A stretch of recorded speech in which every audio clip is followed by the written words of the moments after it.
Ya, makasih Romo. Saya Haryanto. Ini tadi Mas kebetulan di halaman 43 itu disebutnya menghapus dosa-dosa ringan. Kenapa cuma dosa ringan aja? Terima kasih.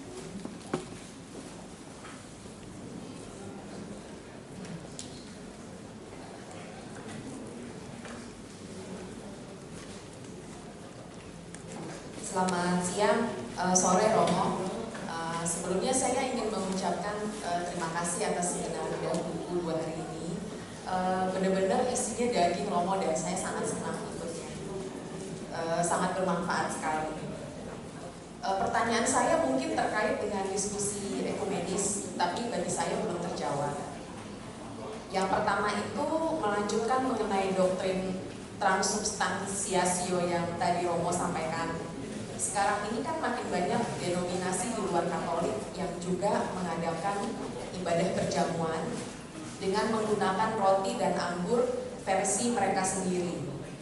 Misalnya roti tawar gandum, dan saya juga kurang tahu apakah ada yang menggunakan unsur lain seperti sirup anggur atau bahkan minyak zaitun sebagai pengganti anggur. Itu dengan ada liturgi formal kata-kata konsekrasi juga Romo. Nah, menurut pandangan Romo atau Gereja Katolik, bagaimana memahami hal tersebut dari sisi substansi dan aksidens dan dimensi eklesiologis liturgis? Apakah dalam pandangan gereja, perubahan itu sungguh menjadi tubuh dan darah Kristus atau tetap dipahami sebagai simbol atau peringatan biasa? Dan apakah hal ini berkaitan dengan yang tadi Romo sampaikan mengenai ekstra usum tadi? Lalu pertanyaan kedua Romo tentang poin krisis reformasi.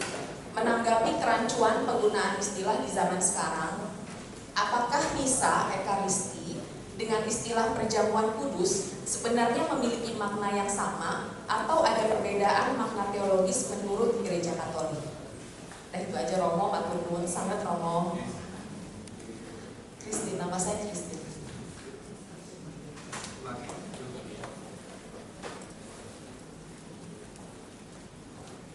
Terima kasih Romo. Saya Erna dari Pulau Gebang.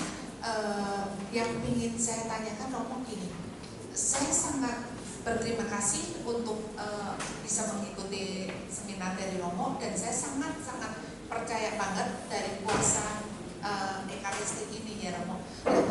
Boleh tidak sih Romo, saya sih sering berdoa gini, kalau saya meminta perlindungan Tuhan itu kan saya minta perlindungan darah, tutup bungkus kami dengan kuat kuasa darahmu Yesus gitu. Berarti itu kan kita doakan di luar konteks ekaristik, dan saya sangat imani dengan kuasa darah Yesus itu menutup bungkus kami yang didoakan ini dari segala serangan-serangan dari yang jahat. Nah, kemudian ketika kita sakit atau mendoakan yang sakit, saya selalu ingatkan gini, iman ibu, apapun yang kita makan minum, minta ini untuk Tuhan ubahkan menjadi darah Yesus dan tubuh Yesus yang menyembuhkan saya dari segala sakit penyakit saya. Nah, puji Tuhan Romo, dan ketika kita imani sakit itu sembuh gitu, dan Tuhan yang sembuhkan melalui kuasanya. Terima kasih Romo. Silakan Romo. Bapak Haryanto ya, mengenai itu dari Thomas Aquinas ya. Jadi latar belakangnya dia menyebut untuk pengampunan dosa ringan, meskipun ukuran dosa ringan dan ukuran dosa berat itu kadang-kadang membingungkan orang. Memang secara klasik yang namanya dosa berat itu umumnya 3, yaitu murtad, berzina, dan membunuh. 3 itu ya. Meskipun kemudian dalam perkembangan, misalnya Paus Fransiskus pernah menyebut korupsi itu sebagai masuk dosa berat. Itu bisa berkembang dalam pemaparan aspek moral ya. Tapi memang sebenarnya ungkapan kata dosa ringan itu entah bagaimana isinya, itu mau menunjukkan tetap perlunya untuk dosa-dosa yang memang berat itu harus dengan sakramen tobat. Jadi poinnya di situ. Sebab kalau dikatakan untuk semua dosa, lalu orang nggak perlu merasa pergi ke kamar tobat. Itu poinnya di situ. Ya. Ringannya itu 5 kilo kan relatif tadi ya, ini ya, relatif. Karena 5 kilo bagi bayi berat banget. Tapi bagi Antoni atau bagi Arianto ya nggak ada artinya, jinjing aja, ya kan? Artinya memang itu bisa orang diskusi sampai akhir zaman yang disebut kesaringan itu apa kan nggak paham-paham. Tapi sebenarnya poin yang paling mendalam atau poin intensi paling pokok dari Mas Aquinas itu jangan sampai pernyataannya itu membuat seolah-olah orang tidak perlu lagi sakramen tobat atau emansipasi itu ya. Oke. Orang tak bisa diskusi apa itu dosa ringan. Bisa kaso ini. Karena ringannya siapa-siapa bisa beda-beda tadi. Contohnya berat barang 5 kilo bagi orang tertentu abot banget.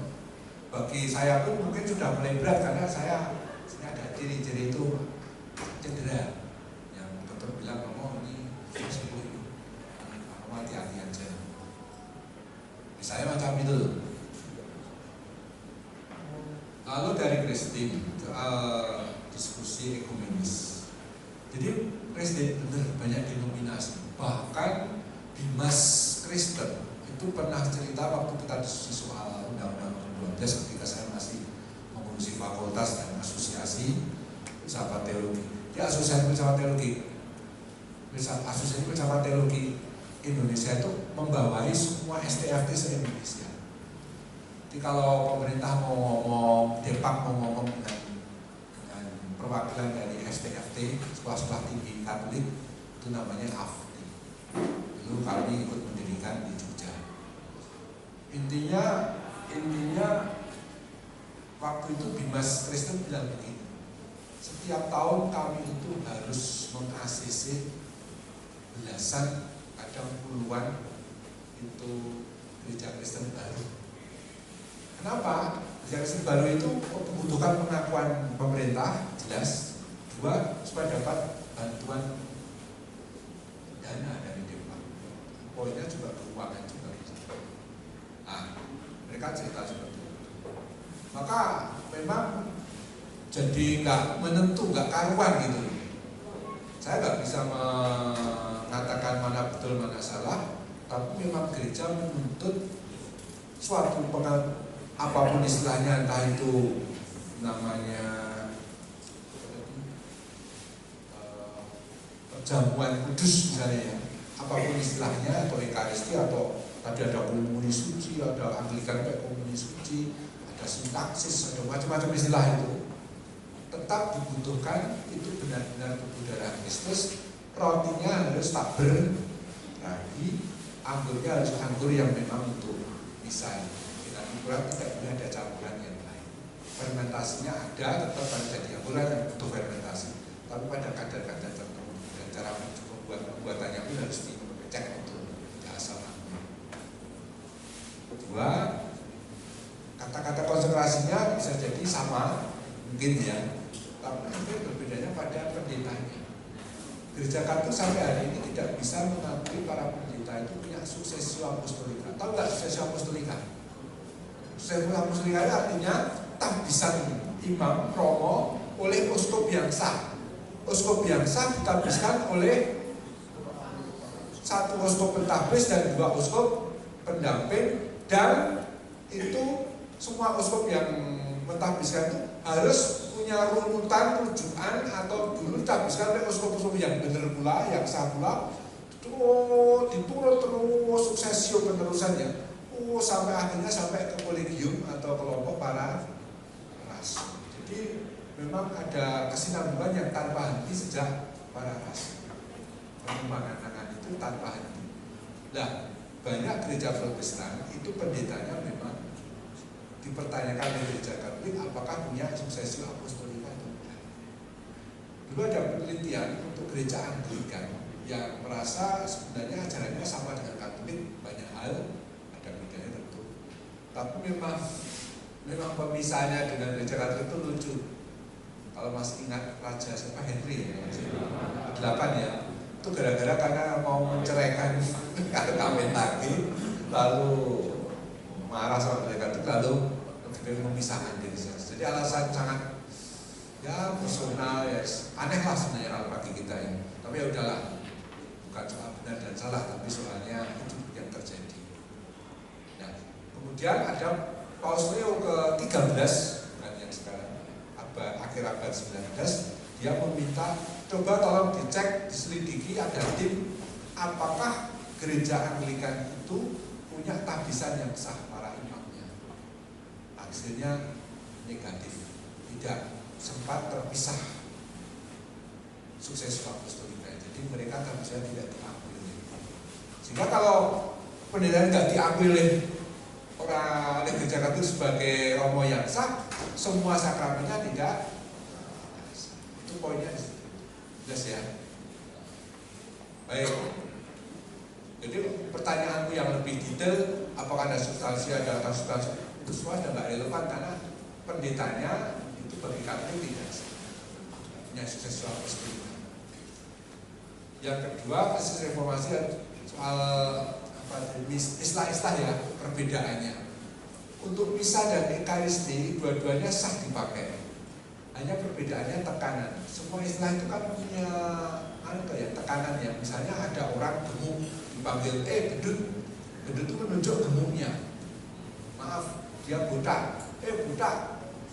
Buta itu pasti menunjuk rambutnya, kepalanya, bukan badannya. Kepalanya maju ya bedut. Atau maju ya perutnya itu buta, perut buta, gendut gitu.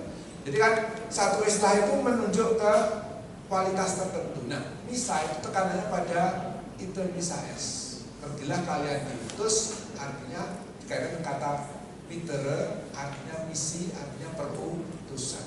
Maka istilah misa itu berarti tekanannya pada perutusan. Sesudah misa untuk menghadirkan apa yang tadi dirayakan. Tekanannya pada perutusan. Sedangkan ekaristi dari kata eukaristi artinya pujian syukur, tekanannya pada syukur. Pada saya jelaskan ya, dari tradisi Lukas dan Paulus menggunakan kata eukaristia dari kata karis artinya rahmat, berbeda dengan Markus dan Matius yang lebih menggunakan kata berkat, mengucap berkat eulogia, tekanannya pada berkat yang Allah memberkati dan manusia menanggapi dengan gentil memberkati Allah. Itu tradisi Yahudi.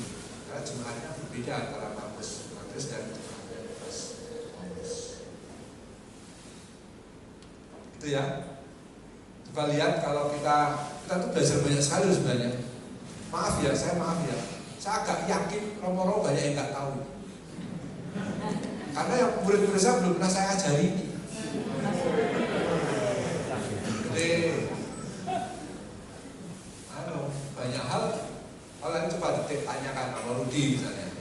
Tahu nggak terjemahan asli Deuteronomia pada Lukas 24 ayat 1 pas Tuhan bangkit itu harinya hari apa? Hari pertama. Tahu nggak aslinya itu hari Sabtu? Bingung dia mesti. Ya nggak tahu deh. Siapa tahu sudah tahu ya. Lalu Erna, pokoknya percaya pada kuasa darah Kristus, ya. Karena itu yang bekerja terutama Kristusnya. Pertama, Kristus tidak bisa dibatasi bagaimana dia bekerja di antara kita. Bahkan musuh pun bisa digunakan untuk bekerja bagi kita. Sedemikian kuasanya, keagungannya mengatasi pemikiran manusia. Hal-hal kecil pun bahkan bisa menjadi cara dia berkarya. Satu, keagungan kemahakuasaan. Yang kedua, tetapi bahwa Kristus mengadakan ekaristi, mengubah roti agung dari tubuh dan darah dan itu menjadi misa kudus atau ekaristi kita, berarti dia menunjuk satu cara yang pasti dijamin oleh kitab suci dan oleh diteruskan oleh gereja, yaitu lewat perayaan ekaristi. Nah, Kalau Erna misalnya berdoa sambil minum apa, makan apa, aku percaya darah Kristus akan berkuasa menyembuhkan aku juga lewat makanan ini. Bukan makanan itu ya, yang iya, tapi makanan itu mengubahmu jadi kenyang. Tapi bahwa kemudian menjadi sembuh ya, kemudian menjadi sembuh pasti dari kuasa itu. Romo ada hubungannya nggak dengan Ekaristi? Bisa. Ingat, Erna sudah bisa berapa kali selama ini dari sejak komuni pertama. Percayakah Erna bahwa Kristus yang tinggal dalam dirimu itu bekerja? Ingat ajaranku kemarin, sinalisomenos. Perayaan yang berulang-ulang dengan Tuhan, Ekaristi yang berulang-ulang, makan garam itu menjadi awet. Sadar tidak sadar, kita itu sudah dituntun oleh daya kuasa Kristus. Ketika Kristus menghendaki kamu sembuh saat itu, lalu dengan makan itu, puji Tuhan. Semua berkat kuasa Yesus yang menggunakan cara yang kadang-kadang tidak kita duga. Iya kan? Mau membantu nggak? Membantu ya. Saya juga kira-kira.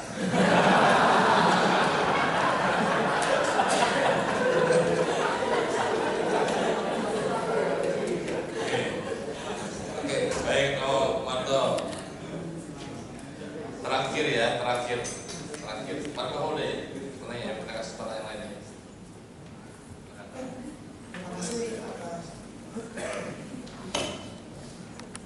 Terima kasih. Nama saya Willy Romo.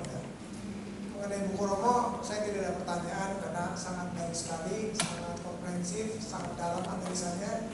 Dari sekian buku yang saya cari, buku Romo yang paling komprehensif untuk saya saat ini. Saya ada pertanyaan, tapi di luar buku itu ada konteksnya juga Romo.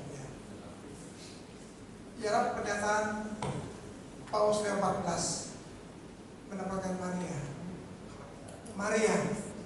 Maria dinyatakan Paulus bahwa gelar co-redemptrix adalah rekan penebus dan mediatrix of all graces, perantara segala rahmat adalah tidak tepat. Mungkin saat ini ada sebagian umat yang masih menggunakan atau memberi gelar kepada Maria.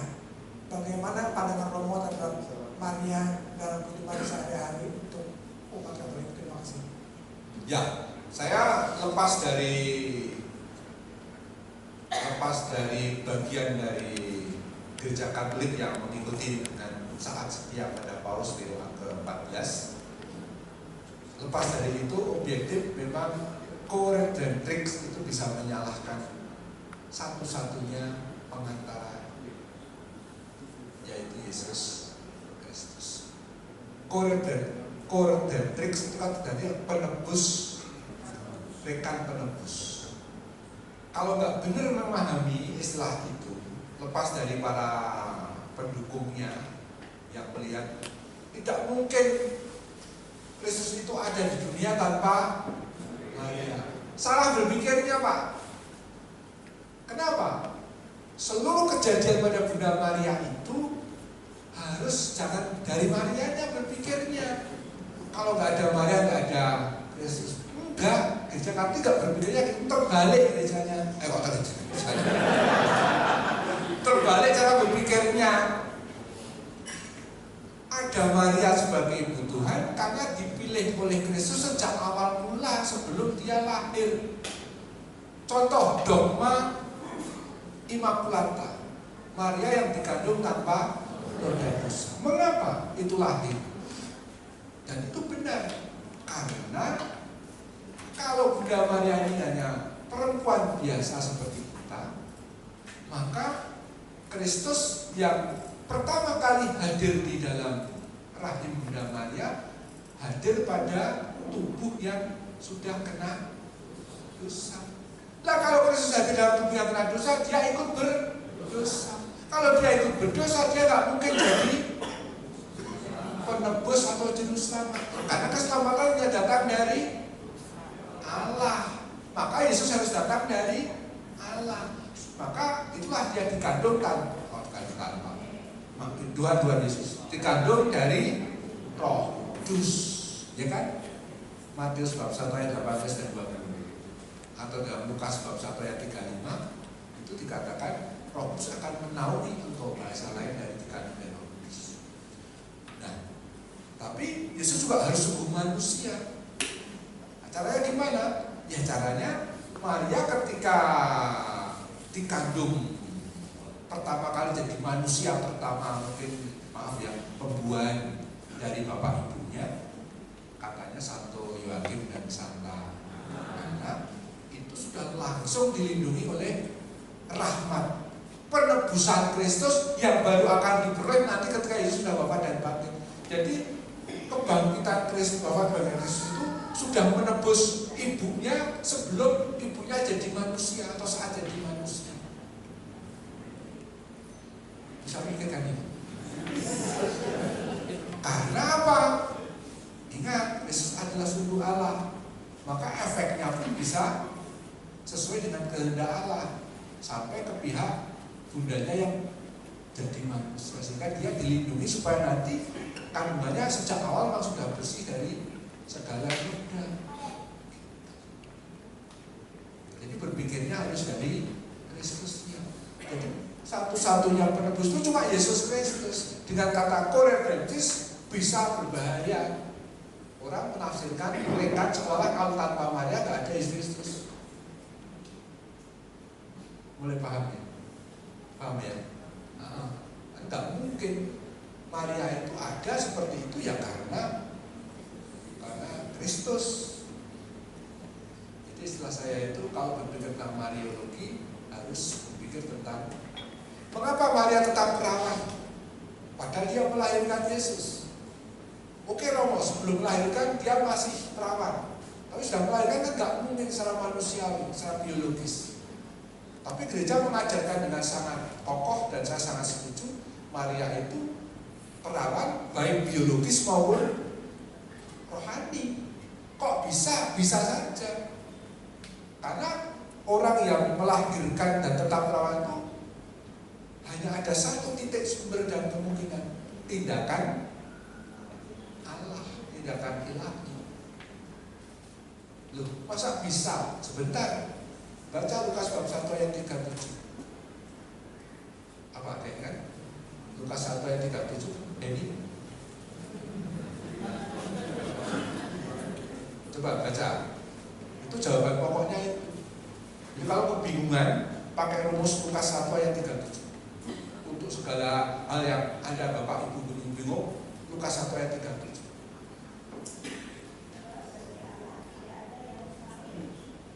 Lagi.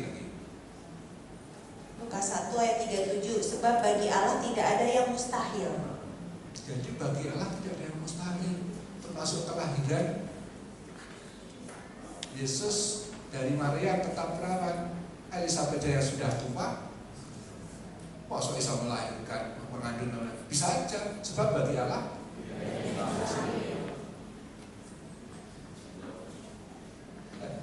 Langsung terangkum ya Romo. langsung rangkum. Semua jawaban. Jadi kalau Allah itu menghendaki terjadi, terus kita percaya betul. Maka mengapa nanti Allah bisa berubah dari tubuh dan darah? Karena Tuhan menghendaki, maka terjadi. Rasanya ya, istilahnya ya sopor apa? Gitu loh. Pakai istilah tadi itu Lukas 1 ayat 37 kan.